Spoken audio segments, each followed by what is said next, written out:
there's a really interesting article in The Athletic by Alec Lewis, and it's about how teams draft. And it's about an analytic study that's been going on for about the last 20 years that seems to prove or to argue that teams should really never, ever trade up, and that trading down is exceedingly smart. Some of Bill Walsh's best drafts were when he traded down. Does this have the ring of truth to you? Absolutely, it does. I don't get The Athletic. I don't get a lot of athletic sports publications. That sounds to me like a hell of an article. Like they should be praised for that.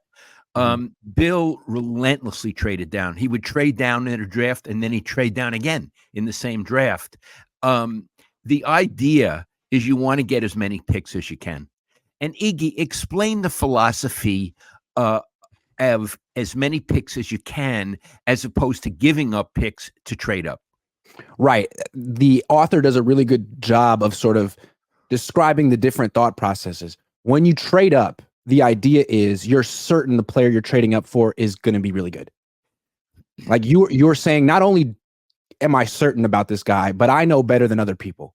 People are missing an opportunity here. I am so good at scouting, so much better than the rest of my peers, that I'm taking this risk and paying a premium for a player that other teams don't value nearly as high. As opposed to when you trade down, you sort of acknowledge the fact that, you know what, there's a whole lot of risk and luck involved in drafting 21 and 22-year-olds. Who they're going to be in a few years is not who they are now. I should trade down and just play the odds that if I have 15 picks instead of 7, I'll get more good players. And it seems to make sense to me. And I think we can reality base this. In the current regime, talk about some of the players they traded up to get, if you have that list. It's been 7 years. They're going on their 8th draft. Of the guys they've traded up for, 2 have been good so far. Brandon Ayuk was 1, and Jair Brown last year looks promising.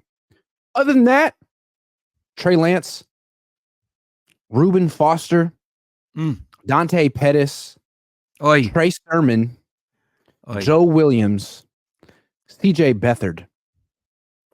Okay. Beathard really is nothing more. I mean, he may be a very nice man.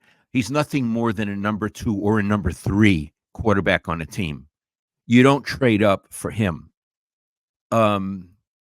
Lance obviously was a mistake. I mean, they admitted it was a mistake. They traded 3 first-round picks. That's what you give up for someone like a Pro Bowl quarterback who's 26. Yeah. Iggy, Joe Williams, did he ever play in the league? No. He never played, and they traded up for him. Yeah. Plus, he was a running back. You can trade down for running backs and get really good ones. Right. In fact, Mike Shanahan used to do that. He used to get good running backs in lower positions. And look, Iggy, that 1 year with all the first round, they didn't trade up necessarily, but first round quarterbacks that didn't work out. Justin Fields. Who else? Mac Jones, Zach Wilson, Trey Lance. Yeah. Trey Lance. Even Trevor Lawrence isn't that special. I don't think so. I think he's overrated. So the point is, even getting a first rounder, if you don't trade up, especially at quarterback, it's a crapshoot, much more than they're willing to admit. And really, the thesis of the article is that these GMs, their ego gets in the way. I think it's true. Yeah. Because that's what they're there for. They don't coach a game. They're there to show their brilliance. Exactly. And they want to demonstrate their brilliance, but maybe they're not so brilliant. Again, I want to remind people, Tom Brady was a 6th-round pick. Right. Joe Montana was a 3rd-round pick. Yeah. Yeah. These experts, these personnel gurus they're not necessarily better at drafting than anyone else. Yeah, that people who are home do mock drafts. I'm sure some of those mock drafts are really good. Yeah. So here we are. The theme of this first segment is trade down. And let's be specific. The Niners have, in the first round, the 31st pick. Trade it down. Yeah, that's an auction. And get 2 picks. Absolutely. This is not theoretical. We're saying what they should be doing in the draft, in the upcoming draft. Trade down. In addition, Iggy helped me with this morning. They only have 3 picks in the first 3 rounds. That's correct. Get more. Yeah, get 6. Get rid of that first round pick and pick up at least 2 more in the first 3 rounds. I like that a lot because they have 10 picks, but 7 of them are on day 3. And those picks are less and less valuable because of the NIL thing in college football, where players can make money staying in school. So you have fewer and fewer underclassmen declaring early and fewer draftable players in a draft. So you don't want to be hoarding day 3 picks. You want to get into day 2.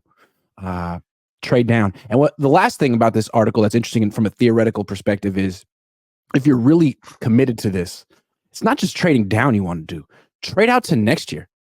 You can get a ton of picks next year. And if you're doing this every year, you're constantly replenishing. Something to think about for these teams. Yeah, especially on their offense, because their offense is pretty set, the Niners. Yeah. Trade for the next. I love, this article, I haven't read it. It ought to win an award. It's really, really good. Right. And it talks about like why teams want to do it, have hired people in the analytics department who advocate for it, but there's always so much pressure during the draft, especially if you have a franchise quarterback, to show that you're being aggressive or that you're in win now mode. All these things to control the narrative or to appease the media, when really it's just smart to humble yourself and trade down. And it goes to show that these people at the 32 teams, these draft gurus, they're just people too. Yeah. They're just people with egos, and they're in an organization and they want to assert themselves and be praised and have power, just like anywhere else. It's true. And what's fun, last point on this article, which I recommend for anyone watching, is that they talk about GMs who are prone to trade up as if they're kind of